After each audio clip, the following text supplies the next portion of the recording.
Polarisation पर हम आगे चुके होते होते शून्य हो जाएगी। पहले 2 राउंड पर ये उनका बयान, और वो कह रहे कि जो ध्रुवीकरण आप लोग चाह रहे थे इतनी मुश्किल कि हो जाए किसी तरह से, वो ध्रुवीकरण नहीं हो रहा है उत्तर प्रदेश में। कह रहे कि जो ध्रुवीकरण आप लोग चाह रहे थे इतनी मुश्किल कि हो जाए किसी तरह से, वो ध्रुवीकरण नहीं हो रहा है उत्तर प्रदेश में। देखिए, एक बात बताऊं मैं, ये चुनाव इस समय जनता लड़ रही है। समाजवादी पार्टी के चेहरे की उड़ी हुई हवा और उनके हर मंच पर हो रही मारपीट इस बात का प्रमाण है। उनको तो अपनी लाज बचानी मुश्किल हो रही है अपने घर के अंदर। मंचों पर पब्लिक ये दृश्य देख नहीं रही इन लोगों की। वही हवा है, वही सपा है, कुछ भी बदला नहीं है। वही गुंडागिर्दी, वही अराजकता, वही उदंडता, वही माफिया, वही दंगाई। तो कैसे जनता विश्वास करेगी उनको? मुझे एक बात बताइए, आपने पिछले 10 दिन के अंदर के समाजवादी पार्टी के तस्वीरों को देखा? आप बीजेपी की भी कार्यक्रम में जाइए, प्रधानमंत्री जी का हो, मेरा हो, या गृह मंत्री जी का हो, या किसी की भी बीजेपी के किसी भी नेता के कार्यक्रम में आप जाइए, आधी सभा में आपको 30 से लेकर 50% तक माताओं बहनों की संख्या, बेटियों की संख्या दिखाई देगी। मंच पर भी उनकी उपस्थिति होगी। सपा के किसी मंच पर सपा की जो भीड़ आ रही है उसमें कहीं महिलाओं की या उनकी संख्या दिखाई देती है क्या? आधी आबादी तो उनके कार्यक्रमों में वैसे ही नहीं जाती भय के मारे, और उनके पार्टी के आसपास महिलाएं नहीं आ रही, वैसे भी उनसे एक दूरी रखते हैं। तो चुनौती दे रहे हैं। आप कह रहे हैं कि अखिलेश यादव के और उनके पार्टी के मैं क्या कह रहा हूँ, मैं क्या कह रहा हूँ, महिलाओं नहीं, हर बेटी, हर बहन, हर माता अपना आशीर्वाद भारतीय जनता पार्टी के प्रत्याशियों को दे रही है।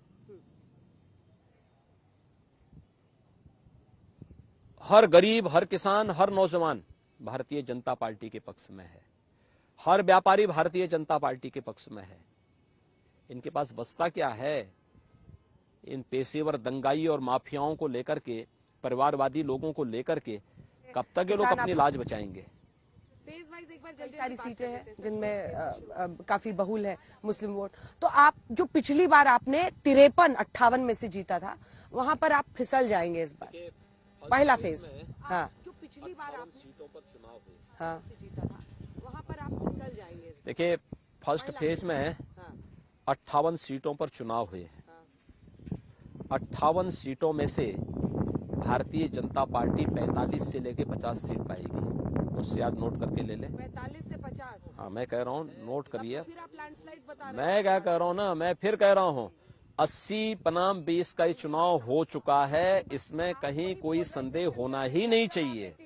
एक मैं हूँ, आप वही मैं पोलराइजेशन नहीं कर रहा हूँ, मैं वही बोल रहा हूँ ना, 80 बनाम 20 का चुनाव हो चुका है। दूसरा, सेकंड फेज में 55 सीटों पे चुनाव था। मुस्लिम बहुल बहुत सारी सीटें। मैं क्या कह रहा हूँ ना, मुस्लिम बाहुल्य सीट हो या कोई बाहुल्य सीट हो, आधी आबादी बीजेपी के साथ में खड़ी है।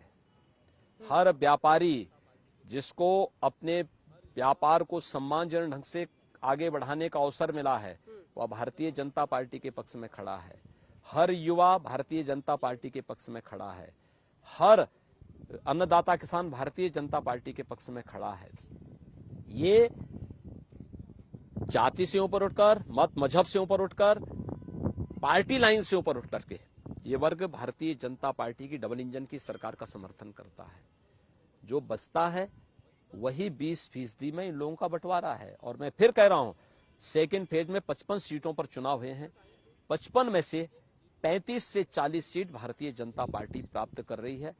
जिस दिन रिजल्ट आएंगे, आप एक एक सीट के बारे में मुझसे चर्चा कर लीजिए। मैं एक एक सीट की विवेचना आपके सामने कर सकता हूँ। थर्ड फेज और राम गोपाल जी की आप लोगों ने बलि का बकरा बना दिया एसपी सिंह बघेल साहब को। करहल से कहाँ जीत मुमकिन? गोपाल जी कह रहे हैं और राम गोपाल जी की आप लोगों ने बलि का बकरा बना दिया एसपी सिंह बघेल साहब को। करहल से कहाँ जीत? बलि का बकरा कौन बनता है तो राम गोपाल यादव भी जानते हैं। पिछली बार फिरोजाबाद में उन्होंने देखा था। आखिर फिरोजाबाद के बारे में यही गलत फहमी थी ना इन लोगों के पास कन्नौज के बारे में, बदायूं के बारे में यही गलत फहमी थी ना। पिछली बार तीनों सीट भारतीय जनता पार्टी जीती है। फिरोजाबाद में तो राम गोपाल यादव की जमानत जब्त होते होते बची। क्या स्थिति इन लोगों की है?